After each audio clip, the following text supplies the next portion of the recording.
So hello and welcome my dear students of my 10th standard. So how are you all? Might be in pink. So now we are continuing with our SS Social Science, as I have to complete your course as early as possible. It's already November, October running over there. You are having a Diwali too, Navratri in full form.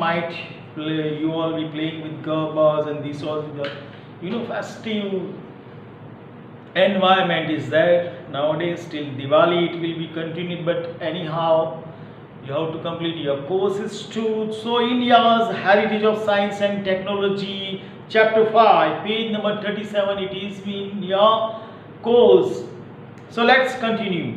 India's heritage you all know of what? Science and technology. In the ancient time, in the field of science and technology, how India was.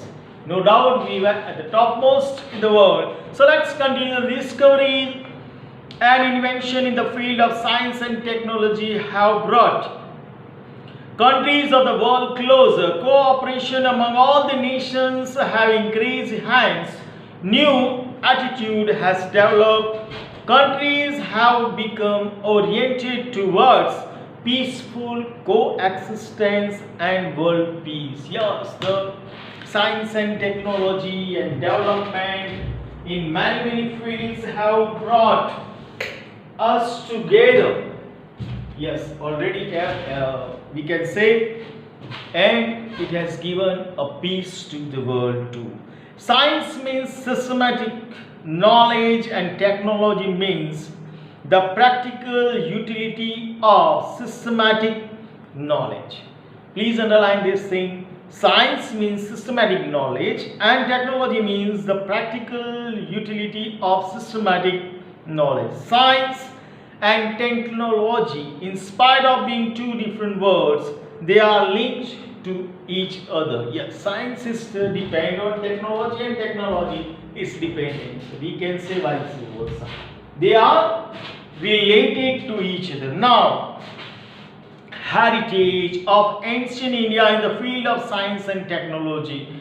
The great sites of our ancient India have gifted invaluable heritage of science to the world. You can write any questions there, answer with this line. You can start. If you want, you can underline this thing too. They have made outstanding contribution in the field of metallurgy, chemistry, science of medicine, surgery, mathematics, astronomy and astrology, Vastu Shastra and physics. So in every factor of science, we can say we were at the best. It is a matter of great pride for us.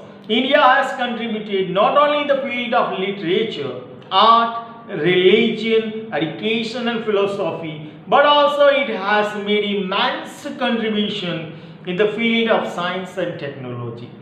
Modern age researchers have proved that India has scientific altitude with religious outlook. Please underline this thing.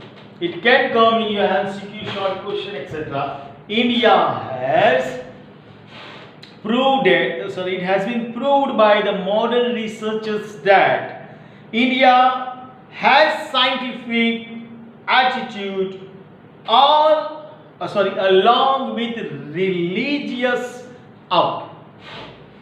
Now what is metallurgy? Metal, that word seems to you that metal. So since ancient time, the people of India use metallurgy in their practical life. Ancient India made extraordinary progress in the field of metallurgy. A metallic idol of female dancer discovered from the Indus Valley civilization is an exemplary achievement of ancient India. Later, statues of Buddha belong to the Kushan period have been found at Takshashila, the great university. In the South India during the Chola period, numerous metal idols were made.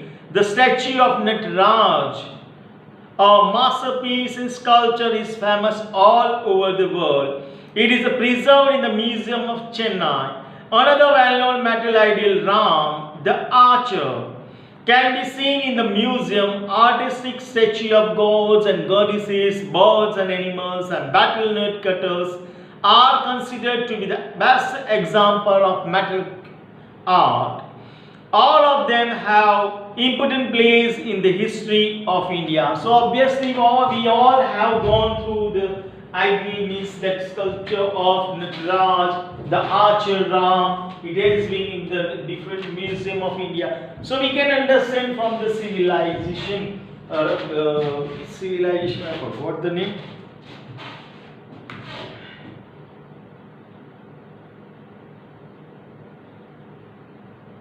Yes, Indus Valley civilization. We can get till yet today also we are getting some sculptures, we can say idols and many things of metal. So we can understand how developed we were there at that time. Then comes chemistry, alchemical lore. Chemistry and experiment science. The science is very useful for various mineral, plant, seed for agriculture, making of various metal or to bring changes in them. It is also used for making medicine. So what is chemistry? Chemistry is an experimental science. Obviously you all do experiment in chemistry and you can get something new one. So Acharya Nagarjuna, please underline, a learned Buddhist of Nalanda University, is known as Acharya in the field of chemistry. He had written books like Rasra Ratnakar and Arogya Manjari. Please underline this thing. Acharya Nagarjuna advocated the use of allopathy. You know what is allopathy? Today's medicine, what we are using is allopathy. Is nothing but the mixture of some chemicals in different measures. Along with herbal medicines, it is believed that the use of mercury ash as a medicine was initiated by him. Please underline, mercury ash. As you all know, mercury is dangerous for us. If you swallow mercury, you will be no more. But mercury ash is used by our great Nagarjuna. By him, Nalanda University had its own school of chemistry and furnace for study and research. Nalanda University was called a furnace for chemistry. The description of main rus oppress, 10 types of poisonous as well as various types of salts and ash of minerals is seen in the chemistry. So different type of ashes, different type of poisons we can say are seen in chemistry in Nalanda. The copper statue of Buddha reflect an expert knowledge and skill in the field of chemistry. The copper statue of Buddha, discovered from Sultanganj in Bhagalpur district of Bihar, is 7.5 feet high and weighs 1 ton, means 1000 kg. The statue of Buddha at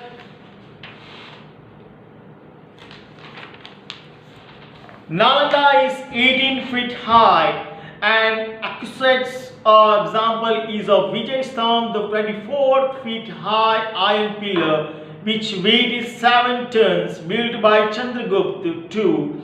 In spite of nature fury over centuries, the pillar has not yet corroded. This is the best example of alchemical lore of India. Means we can see that there is no junk on it, yet it is iron, yet not spoiled over it. One nail if you will take and keep in the ground for few days, it will be nothing, it will become what? Just like of mud, sand, etc. But you can see this metallurgy, this chemical, they have been used in the form, we can say in chemistry of early age, yet it stands still, has nothing done. So lots and lots of decades and lots of season has passed over this. Now science of medicines and surgery. India attained an unprecedented achievement in the field of medicines and surgery. Since ancient period, Maharishi Charak, Maharishi Shrut, And Vagbhat pioneered the Indian medicine, science and surgery, though their intense research and reached to the greatest height. So three of the king, we can say, three of the leader, three of the upmost rishis, they have found Maharshis, they have found the Ayurvedic, means the medicines, and they were at the topmost in the world. It will come in your. Then Maharshi Charak is there, Maharshi Shrutu is there. He is doing cataract operation. Cataract, you can understand. It is called Motia in our Motia Bindu, ya in Hindi something, I don't know properly, but in Gujarati called Motia. Maharshi Charak has written a book, Charak Samhita. It's really good to read this book. If you are little bit interested in Ayurveda, yeah, just for your knowledge also, just read this book, in which he has mentioned over 2000 medicinal herbs. Maharshi Shrut has mentioned instruments used in surgery. The instrument was so sharp that they would split a single vertical hair into two divisions. You can't imagine an instrument that in vertical a hair, it will divide our one hair into two parts. Can't imagine what a type of achievement they were having at that time. The instrument was so sharp that they would split in a single vertical hair into two divisions. Vagbhat has written a book, Vagbhat Samhita. Please underline this, all writers and Maharshis name. It will come in your MCQ, true or false, short questions, etc. When you will derive any answer within this science of medical and surgery, 100% one question comes either in short note, long question, explain, describe, something. Obviously, you have to remember this name. Just 3 names, 3 books, some instrument, nothing else than that. Practically, you can do.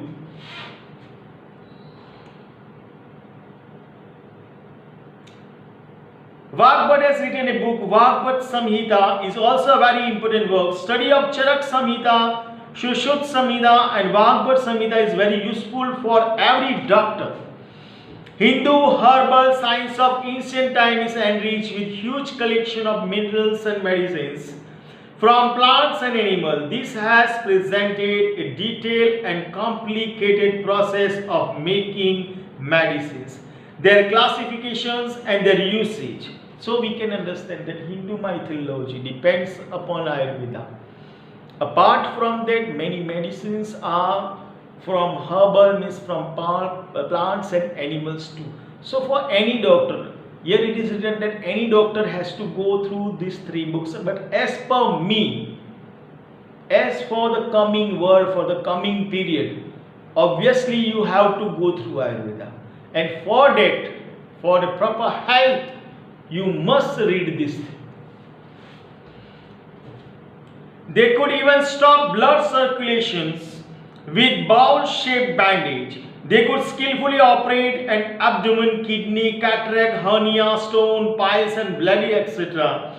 They could classify, also join the broken or displaced bones and extract the things, parts into the body as easily and skillfully, recognize symptoms and diagnose the disease. They also gave dietary directions after post-recovery of disease. So they were masters, they were surgeons, best surgeons ever, we can say, among the world at that time, at that age.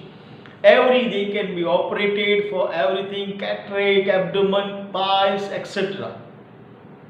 Superb surgery and without anesthesia. You can understand, without anesthesia, and the patient will not heal also. So you can understand how vast our Ayurveda stands. They had knowledge of plastic surgery as well, joining nose and ears. Can't imagine. They showed a keen interest in reaching students the method of surgery by doing surgery on the dead body or on the wax statue. They conducted risky operation during delivery. They were expert gynecologists and pediatricians. At that time also cesarean was there. Cesarean operation. They were the best gynecologists and pediatricians. Veterinary science also developed in ancient India. They wrote books on diseases related to the horses, Ashwa and elephants, Hasti. Among them, Hasti Ayurveda, Shilatra and Ashwa Sastra are well known. The scholar, science writer of medicine, Vagbhat made valuable contribution through his work, Ashtang Hriday, in the field of diagnosis. How to diagnose a disease. They also went for veterinary for horses and apart elephants.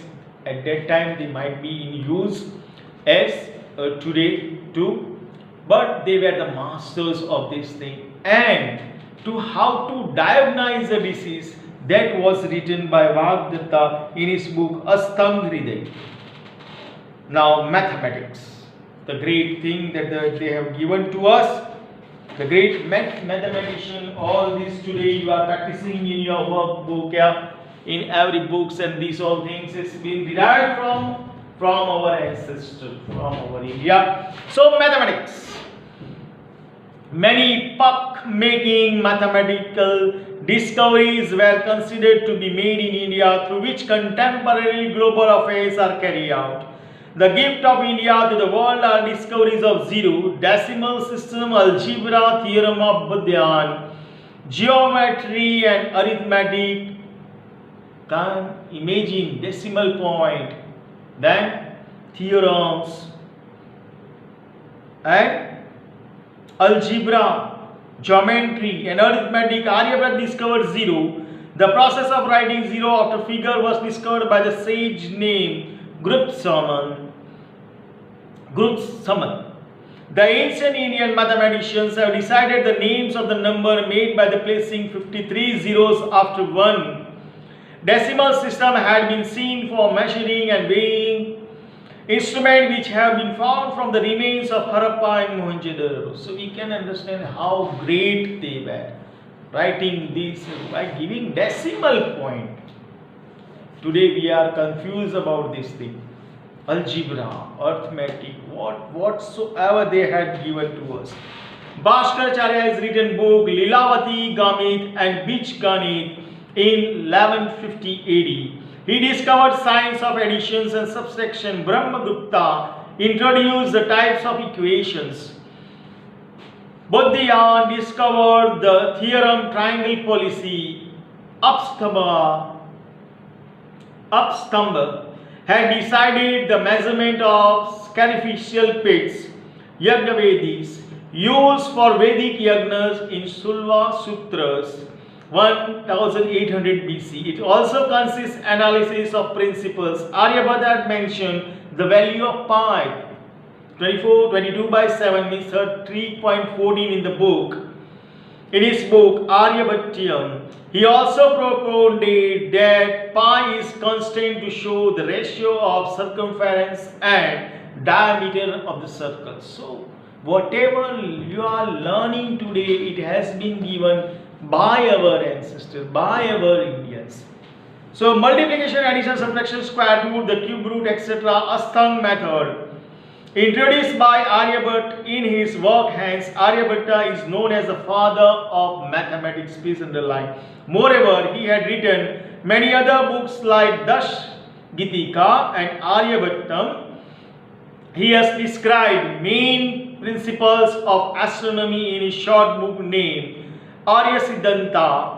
He found the solution of fundamentals of mathematics, that is arithmetic and geometry. Apart from these, various aspects of mathematics have been discussed by many scholars in their books. Among them, the scholars like Buddhayan, Apasthamama, Katayanan, Bhaskaracharya and Brahmagupta are included. Other science, many books were written on various science in ancient India. So there is a chart. I am not maintaining this thing. You can go through it. So many discoveries has been done by our mathematicians. You just can't imagine how great they were, in which extent they had done their work. So we will continue on page number 40. Now in the field of astronomy and astrology. Astronomy is the most ancient science. Many works, granth related to astronomy had been written in India. An organized and deep study of astrology was made by the Indian ancient universities. Planets and their movements, constellations and other essential objects were used for calculation through which astrology and astronomy were developed remarkably. Predictions were made on the basics of planetary movement. Aryabhatta made a remarkable contribution in the field of astronomy. So the first Indian satellite was named Aryabhatta on his name. Please underline this thing. He declared that the earth rotates on its axis, and he proved that the basic reason for lunar eclipse is the shadow of the earth, which was addressed as Ajabha by the scholars. In the same manner, Brahmagupta popularized the laws of gravitation in his book Brahma Siddhant. So how much they have given? A planetary circulation movement and a particular type of mathematics, Jyotish Shastra we can say, it has been derived by our ancestor. Aryabhatta, great mathematician and astronomer too, had given that the earth move on its axis and the lunar eclipse is due to the shadow of the earth. So we can't just imagine how much they are doing. Varamihir was a great astrologer and astronomer who divided astrology into three sections: Tantra, Hora and Samhita. Please underline this thing. His Granth named Brihad Samhita gives information regarding effects of planets on man's future. His characteristics, various classes of animals, the time of marriages, ponds, wells, garden and good omen for sowing. We should feel pride that our ancestors were experts in the various sciences. Yes, obviously, we should feel pride that our ancient were the masters of the masters. Now Vastu Shastra. As today's world, people are going this art in a different way. Vastu Shastra. Is there something will be there? So there is an immense contribution of ancient India in the field of Vastu Shastra. It is an inseparable part of astrology. Vastu Shastra of India is being recognized, dignified and praised by many countries of the world. Brahma, Narad, Brupashti, Bhrigu, Vasishtha and Vishwakarma have made unique contribution in the field of Vastu Shastra. The world is also going, the people of world are also driving with this art, Vastu Shastra. Yes, they have propagated the principles of construction for dwelling, temple, palace, Ashwashala,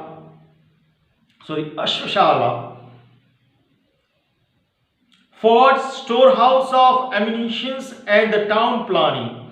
The description of Vastu Shastra is mentioned in Brihad Samhita. Rana Kumbh of Mewar revived this science in 15th century. So how to prepare, in which direction the house must be, which direction today's architects are designing this whole thing. But they have to design according to the Vastu Shastra. That this will be profitable, this area, this section, this window, this particular curve, this particular edge, everything is mentioned in Vastu Shastra. Now according to, please underline that last line. Rana Kama of Mewar revived the science of Vastu Shastra in 15th century. According to the traditional belief, Vishwakarma was the first architect of gods. Please underline this thing.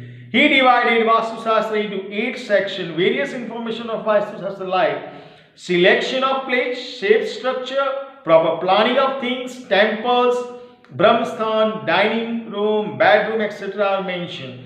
As the time passes by, changes are taking place regarding the principles and understanding of Vastu Shastra. Now it is being adopted by the foreigners. Every art of India, everything Every culture, every heritage, we can say.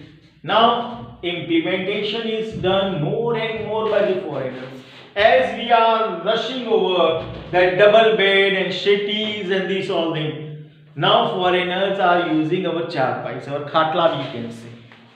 Because scientifically it has been proven that if you will be with that bag, particularly Indian bag, then it is very, very profitable, yeah, very good for our health. Everything we are implementing of there, but they are implementing our ancient heritage, ancient culture, everything.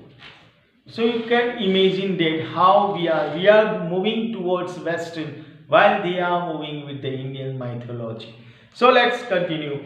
Ancient Indian knowledge of science has been accepted by the world. Indian culture is a very vast and heterogeneous.